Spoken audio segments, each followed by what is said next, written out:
On Tuesday morning, Sarah had $187 in her checking account. By Friday, her bank charged her $105 in fees. She did not get scammed. She did not overdraw recklessly. The bank just processed her transactions in a different order than they occurred. This is not a glitch. This is a $38 billion industry. Most people believe banks make money the traditional way. You deposit your paycheck. The bank pays you a tiny amount of interest. They lend that money to someone else at a higher rate. The bank earns the difference. This is how banking is taught in schools. This is what appears in diagrams in personal finance books. This is what 73% of Americans believe, according to Federal Reserve consumer surveys.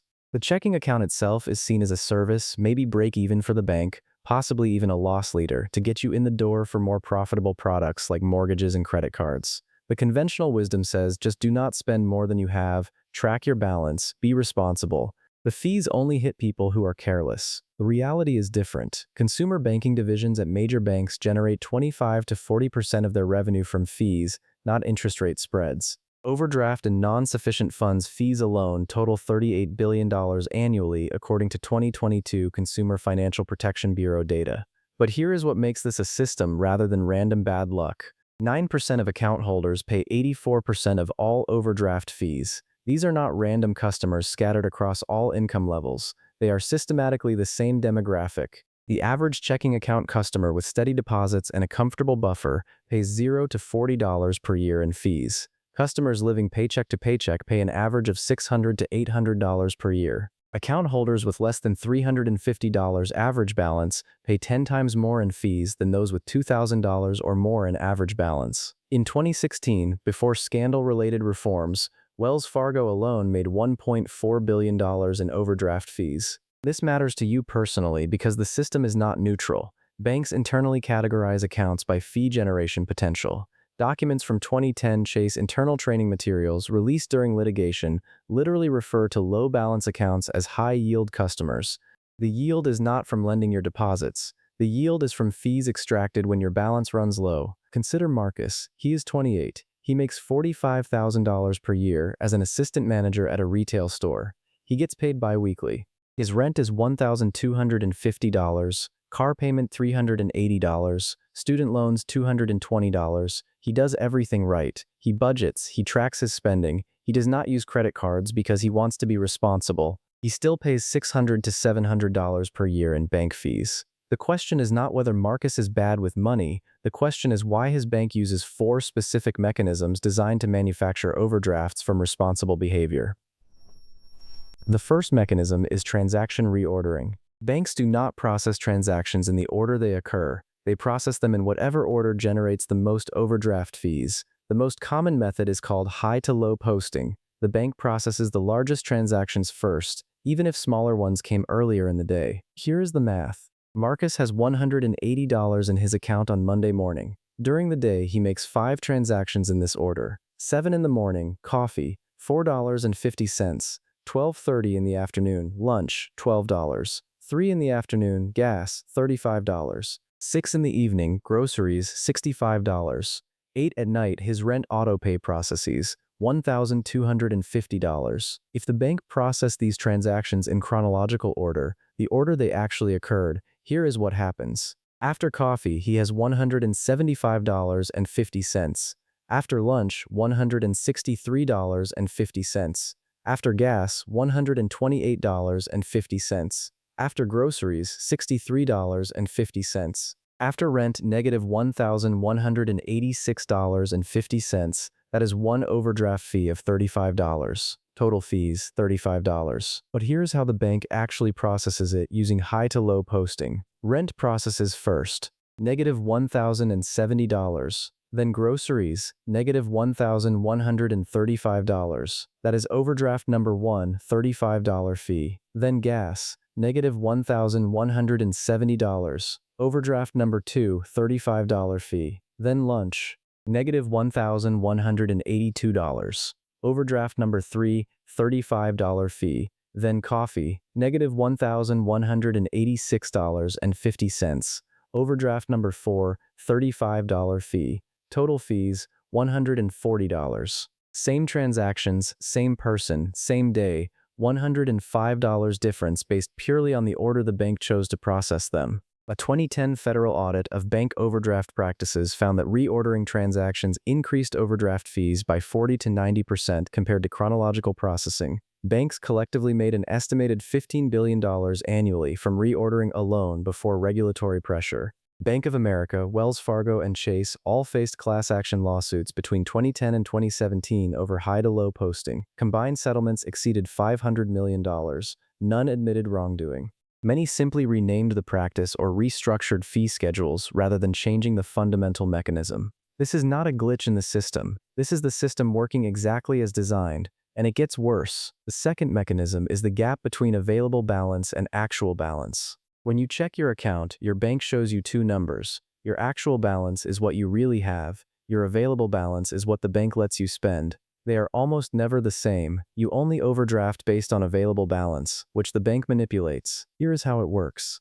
You swipe your debit card at the grocery store for $50. Your actual balance is $200, but the merchant only authorizes the charge.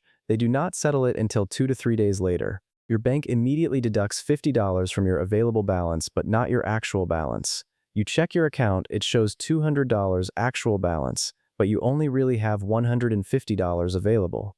You make another purchase thinking you have $200 overdraft, even though your actual balance never went negative. The trap deepens with authorization holds. Gas stations authorize $75 to $125 when you swipe, even if you only pump $40. Hotels authorize your estimated total stay plus 20%. Restaurants authorize the bill plus 20% assumed tip.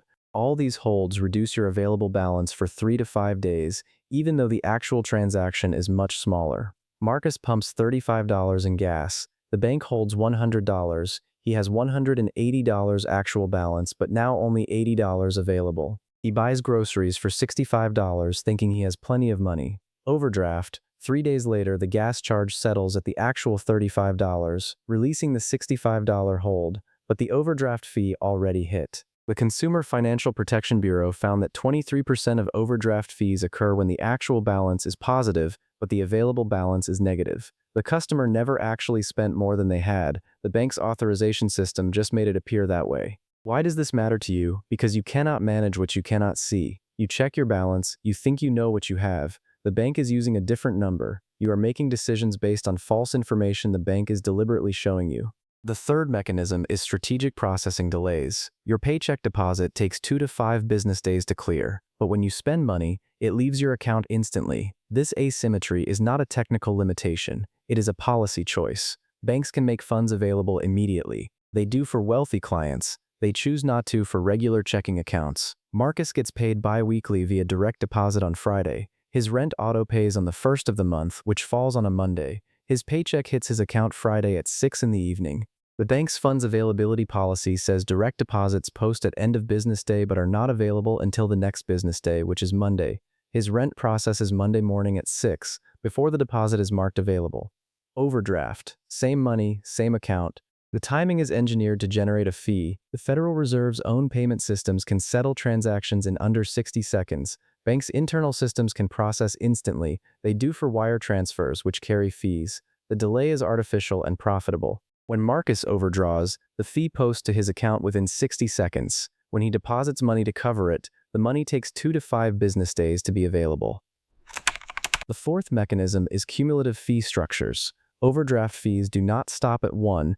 Banks charge extended overdraft fees if your account stays negative for 5 to 7 days, usually another $35. They charge multiple overdraft fees per day, up to 4 to 6 depending on the bank. They charge non-sufficient funds fees even if they decline the transaction. Here is the spiral. Day 1, Marcus overdraws by $30, fee $35, balance negative $65. Day 2, a subscription service tries to charge $9.99. The bank declines it. Non-sufficient funds fee $35, balance negative $100.99. Day 6, still negative. Extended overdraft fee $35. Balance negative $135.99. Day 8, another subscription tries to charge. Declined. Another non-sufficient funds fee $35. Balance negative $170.99. He started $30 short. Now he owes $170.99 in fees alone. A Consumer Financial Protection Bureau study from 2021 found customers who overdraft once are 70% likely to overdraft again within 30 days. Not because of behavior, because the fees themselves drain the account and make subsequent overdrafts nearly inevitable. Banks call this sustained negative balance customers. Internal documents call them annuity accounts. Here is where the story shifts. In 2022, Capital One announced they were eliminating all overdraft fees, not reducing them, eliminating them. Ally Bank followed, Discover followed, several credit unions followed. The question everyone asked was, how can they afford to do this if overdrafts are such a core part of the business model? The answer revealed something crucial about the entire system. These banks did not collapse. They did not hemorrhage deposits. They did not struggle. In fact, Capital One reported that account openings increased, customer satisfaction scores went up, attrition went down. The cost to the bank of eliminating overdraft fees was almost nothing, because the cost to provide checking accounts is almost nothing. The infrastructure is automated. The marginal cost of processing one more transaction is effectively zero. The fees were not covering costs. They were pure profit extracted from financial precarity. But here is the deeper revelation. When Capital One eliminated overdraft fees, they also changed how they processed transactions. They stopped reordering. They started processing chronologically. They made deposits available faster. They eliminated the available versus actual balance gap for most transaction types. These changes were not technically difficult. They were not expensive. They were just less profitable under the old model. The entire architecture of overdraft fee generation was a choice, not a necessity. This matters because it reveals the system is not inevitable. Every mechanism we covered, transaction reordering, authorization holds, processing delays, cumulative fees, exists because banks chose to design it that way, and they can choose differently. So what do you actually do about this? First, understand that this is not about being better with money. Marcus was not irresponsible. He was caught in a system designed to extract fees from normal financial behavior. You cannot budget your way out of a rigged processing system. The solution is not individual discipline. It is choosing different infrastructure. If you are currently with a bank that charges overdraft fees, you have options. Capital One, Ally, Discover, Chime, and most credit unions have either eliminated overdraft fees entirely or reduced them dramatically. Switching banks sounds tedious, but most of these institutions have streamlined the process. They will help you transfer automatic payments. They will help you close your old account. The switching cost is a few hours. The annual savings if you are currently paying overdraft fees is $600 to $800. Second, if switching is not immediately possible, you can opt out of overdraft coverage for debit card and ATM transactions. This is your legal right under Federal Reserve Regulation E. If you opt out, the bank will simply decline transactions that would overdraft your account instead of charging you $35. Yes, your card gets declined. That is embarrassing, but it is not $105 in fees. Most people do not know they can opt out because banks do not advertise it. You have to ask specifically. Third, set up account alerts. Most banks allow you to receive text or email alerts when your balance drops below a certain threshold. Set it at $100 or whatever buffer makes sense for you. This does not fix the underlying system, but it gives you visibility the bank is not volunteering. Fourth, understand the timing games. If you get paid via direct deposit, know your bank's funds availability policy. It is in the account agreement you did not read when you opened the account. If your bank holds direct deposits until the next business day, factor that into your mental accounting. If a bill auto-pays on the 1st and you get paid on the last day of the previous month, that might not be enough time. Fifth, monitor authorization holds, especially for gas, hotels, and car rentals. These industries routinely authorize more than the actual transaction. If you are running a tight balance, pay inside for gas instead of at the pump. The authorization will be for the exact amount. For hotels, ask about the hold policy when you check in. Some will adjust it if you ask, but here is what you really need to understand. Individual actions help individual situations. They do not fix the system. The reason $38 billion gets extracted annually from the people least able to afford it is not because 25 million Americans are all bad with money. It is because the infrastructure is designed to produce that outcome.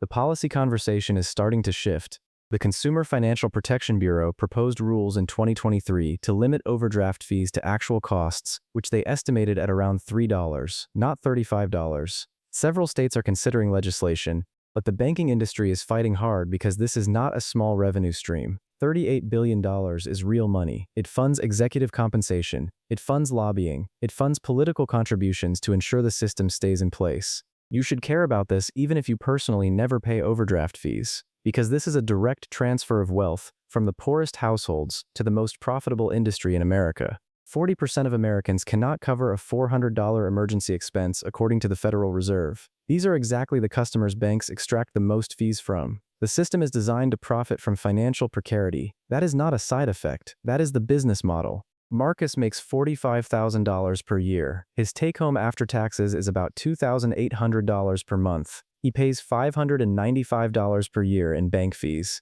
That is 2.1% of his take-home pay. Someone earning $100,000 or more pays approximately 0.1 to 0.3%. The less you have, the more the bank takes. This is a regressive tax that does not go to schools or roads or public services. It goes to bank shareholders. Over 1 year, Marcus pays $595. Over 10 years, $5,950. Over a 40-year working life, $23,800. That is money that could have been saved, that could have been invested. That could have been a down payment on a house. Instead, it went to a bank for the privilege of having a checking account with a low balance. Overscale that across 25 million Americans paying similar fees. $38 billion per year. Over 10 years, $380 billion. That is more than the entire federal budget for rental assistance. That is more than the annual revenue of Airbnb. That is more than the market capitalization of many Fortune 500 companies. It is extracted quietly, a few $100s at a time, from people who do not have the buffer to fight back. The demographics tell the story banks do not want told. Black and Hispanic households are 60% more likely to pay regular overdraft fees than white households. Households earning under $50,000 are 4 times more likely than those earning over $100,000. Renters are 3 times more likely than homeowners. Ages 25 to 40 are the peak fee-paying years. The system does not randomly distribute pain. It concentrates it precisely where people have the least capacity to absorb it. This was not always the system. Overdraft fees barely existed before deregulation in the 1990s. Banks had to get explicit customer permission to allow an account to overdraw. Then overdraft protection was rebranded as a convenience and a service. The default switched from opt-in to opt-out. Fees went from $10 to $15 to $35 and higher. The infrastructure was built specifically to maximize extraction. This was a choice. It can be a different choice. On Tuesday morning, Sarah had $187 in her checking account. By Friday, her bank charged her $105 in fees. She did not get scammed by a stranger. She got scammed by her bank. The transaction reordering, the authorization holds, the processing delays, the cumulative fees, all of it was designed to turn $187 into negative $105. $38 billion per year flows from the poorest customers to the richest banks through this system. It is not a glitch. It is not an accident. It is the design, and now you know how it works.